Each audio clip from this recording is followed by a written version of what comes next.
Bonjour à tous et bienvenue sur Radio SIP, Sales in Progress, le cabinet de développement stratégique et commercial des entreprises performantes.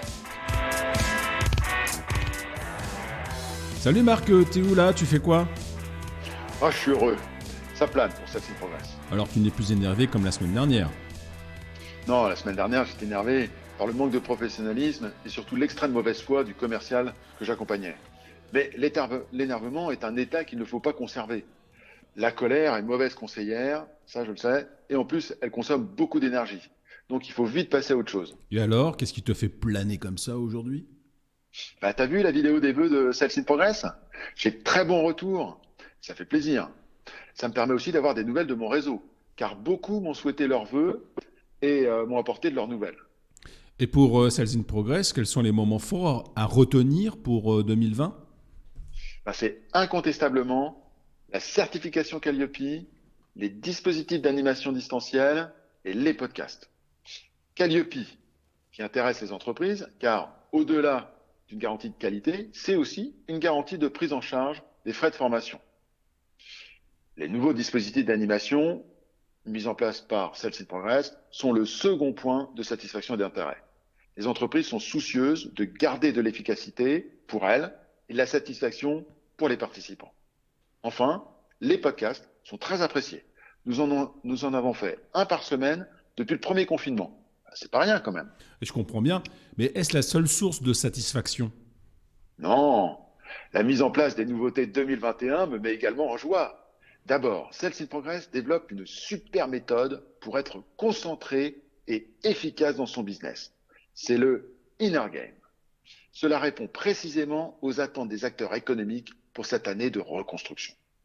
Nous lançons notre newsletter qui apportera à nos abonnés des informations utiles pour le business. Et enfin, nous mettons en place un réseau d'échange et de partage qui correspond parfaitement aux besoins de dynamique collective de nos clients. Et au milieu de tout ce bouillonnement, quel conseil donnerais-tu aux entreprises pour passer une bonne année? Naturellement, je reprendrai nos vœux. En 1, être aérien, c'est-à-dire prendre de la hauteur pour regarder le monde différemment. En 2, avoir une vision du futur, se fixer des objectifs à long terme et à moyen terme. Et puis, garder le focus sur ses actions à mener. En 3, renouveler les compétences des collaborateurs, leur faire confiance et renforcer ainsi les liens. Et enfin, bien sûr, avoir confiance en l'avenir. Tout au long de l'histoire, les hommes ont fait face à des embûches. À chaque fois, ils les ont surmontées. Et pourrais-tu aller plus loin? J'ai en tête le résultat d'une étude faite par l'université de Harvard qui analyse les points clés des entreprises qui passent au mieux les crises. Et qu'est-ce que dit cette étude?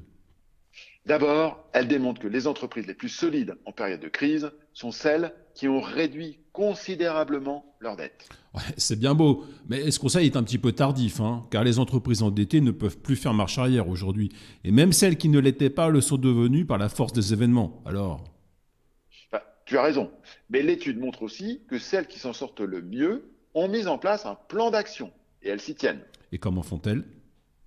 Elles renforcent les capacités opérationnelles des collaborateurs en les formant, soit en approfondissant leurs compétences, soit en élargissant leur champ d'intervention, c'est-à-dire qu'elles les rendent plus adaptables. Elles investissent également, notamment dans la digitalisation pour optimiser les analyses de données et le management agile. Et quels sont les effets bénéfiques? Tout cela combiné leur permet de mieux comprendre les menaces, de réagir plus vite et surtout d'abaisser les coûts. Et Sales in Progress peut m'aider à mettre tout cela en œuvre pour la réussite de mon business. Oui, bien sûr. 2021, c'est une nouvelle ligne de départ, une piste dirigée vers de nouveaux horizons. Il faut mettre plein gaz dès le départ pour réussir. Le top départ, c'est le 06 34 22 31 71 ou bien le formulaire de contact qui se trouve sur www.salesinprogress.com. Merci et salut Marc! Salut Arnaud!